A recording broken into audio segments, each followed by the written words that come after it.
திருச்சிற்றம்பலம்.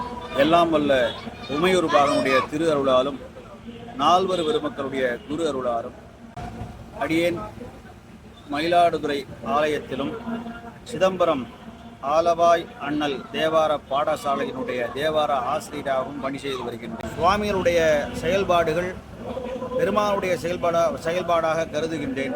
இது சாதாரண மனிதரால் முடியாத காரியம். இந்த செயல்பாடு சுவாமிகள் தவ வலிமையினாலே நடைபெறுகின்ற சுவாமியினுடைய பேச்சுக்கள் இவ்வளோ மதிக்கப்படுகிறது என்றால், இறைவன் சுவாமிக்குள்ளே இருந்து தேடி கண்டு கொண்டேன் திருமாலோடு நான்முகனும் தேடோனா தேவனை என்னுள்ளே கண்டு கொண்டேன் என்ற வகையிலே சுவாமிகள் தேவனை உள்ளே வைத்து பூஜிக்கின்ற ஒரு காரணத்தினால்தான் சுவாமிகள் வெளிப்படுகின்றார்கள். சுவாமிகள் மூலமாக இறைவன் வெளிப்படுகின்றார் என்ற ஒரு கருத்தினை இங்கே பதிவு செய்கின்றேன்.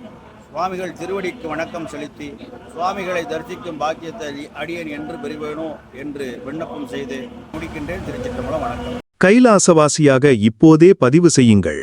சேனலை சப்ஸ்கிரைப் செய்யுங்கள்.